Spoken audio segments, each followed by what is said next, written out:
On this side of the house, I can ask you a question. So then would you just say that if violence is indeed not the general norm of the public, violence is not effective in preserving the environment? We believe that if the G8 summit said that we have 95 months until irreversible catastrophic global climate change, then what has happened up until now has not been successful. No further questions. Thank you. Thank you. Now today, on the negative side, we are trying to advocate, we're trying to tackle the issue, and we concede with the affirmative completely that there is a problem. Environmental issues are a problem, and the negative side completely agrees there is a problem. I mean, as they said, there's 95 months left, etc., and etc., ladies and gentlemen. However, the approach the affirmative side is taking today, violence, ladies and gentlemen, this is not the key, and that is what the opposition is trying to, the negative side is trying to advocate today. Not violence, but peaceful messages. Peaceful messages are the way to go. So basically, today on the affirmative side, they argued on 3 grounds. Number 1, that the environment is dangerous. I'm going to disregard this because we completely agree. And then number 2 was that governments are irresponsible. But ladies and gentlemen, the negative side says today that is it not giving the governments incentives to use violence to exploit violence, ladies and gentlemen. And on the 3rd ground is that violence becomes a moral imperative. They said violence becomes a moral imperative, ladies and gentlemen. However, they are using fear to control the people. And ladies and gentlemen, as I'm going to prove in my substantive speech, that this is wrong. So basically, I'm going to tell you 2 things today. Number 1 is why is violence bad, which will directly refute their 3rd point. And number 2 is that the issue is morally motivating the general people, not just a bunch of minorities. And I'm going to tell you how the violence part does not work that way. So why is violence bad? It is inherently bad, ladies and gentlemen. It's negative, negative, negative, negative, ladies and gentlemen. First of all, it's destroying, it's killing, and because the affirmative didn't really say how exactly they're going to use the violence, they didn't give any examples on how they're going to use the violence. I'm going to give you an example how violence was used in the past to destroy to have no effect. See, the Green something United Kingdom, which is an organization that's working around the world. The Greenpeace United Kingdom, Greenpeace United Kingdom, they're going around blowing up whale ships, ladies and gentlemen, whale ships, and this didn't have any effect at all on the public because they were only labeled as radicals, ladies and gentlemen. And also we say that violence, it promotes antagonism from the public anyways. Now moving on to my 2nd point is that the issue is the people and how our point is better motivating than their point. See, it's voluntary cooperation versus force by violence, ladies and gentlemen.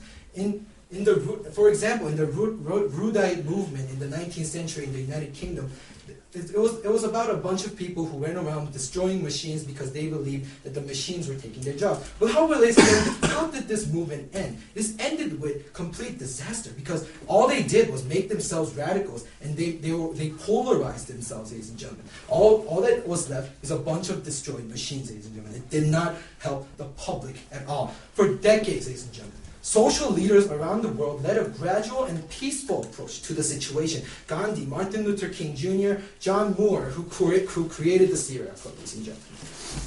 See, I'm going to give 2 examples of cases in which peace had a much better message than violence, ladies and gentlemen. The first one is The Inconvenient Truth. This had 4 million people in the box office when it came out. It talked about how carbon dioxide emissions was killing the world, it was advocating global warming. Ladies and gentlemen, the fact that global warming is true or not is not important. It's not important, but the point is that it changed the perspective of those 4 million viewers, ladies and gentlemen. Violence cannot do that because it is a bad message. It's a bad point in itself because it's inherently bad, as we mentioned. Even China, after the Inconvenient Truth, China Even China asked environmental organizations on advice on reducing carbon dioxide. Isn't this a better solution, ladies and gentlemen? The second, more famous example I'm going to give, it started in the 1960s because basically the movement towards environmental health came in the 1960s. Do you know what helped spark this movement, ladies and gentlemen? The Silent Spring, a very famous book written in the United States of America in the 1960s, ladies and gentlemen. This book brought on an entirely new perspective to the world. It talked about how the ecosystem is almost damaged beyond repair, explained how this affected the general public, ladies and gentlemen. The most famous one being how the birds don't sing anymore because the environment is so damaged, ladies and gentlemen. This book promoted no element of violence, but it was the most effective approach towards changing the public's perspective since the Bible, ladies and gentlemen. On these grounds, because violence advocates bad messages and because it's inherently bad, and because peaceful messages in the past have provided much better incentives, I am proud to stand on the negative side. Thank you. Hello. Hello.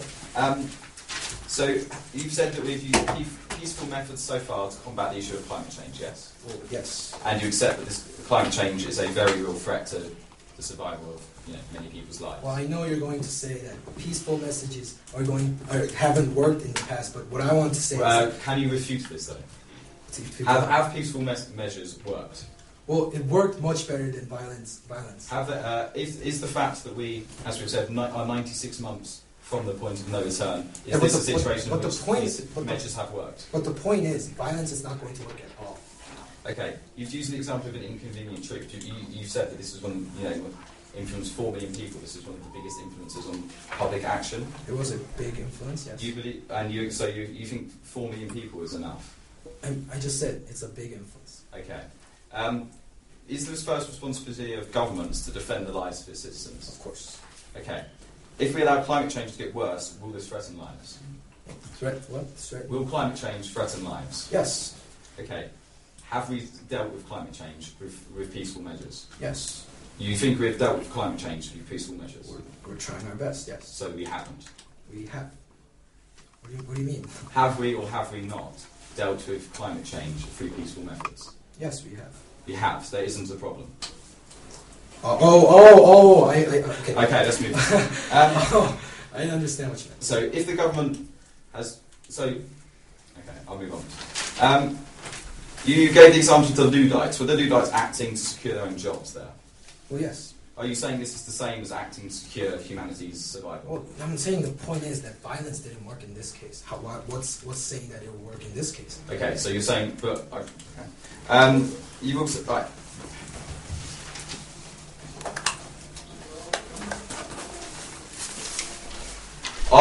Are tyrants who abuse the rights of their people deserving of being acted against with violence? Do tyrants who abuse their people deserve to be acted against with violence? I don't know, honestly. You do not know the point of this debate, so it's kind of irrelevant. Would you accept, for instance, to use an analogy, would you accept that Poland, in the case of World War II, was right to defend its people against the Nazi threat? Wait, what? Poland? Do you think Poland, the country, or any country, is right to defend itself against aggression from a foreign country? Did they have the right to defend? Yeah, do they have the right to use violence? Yes. Okay, do citizens have the right to use violence if they live in an oppressive authoritarian regime?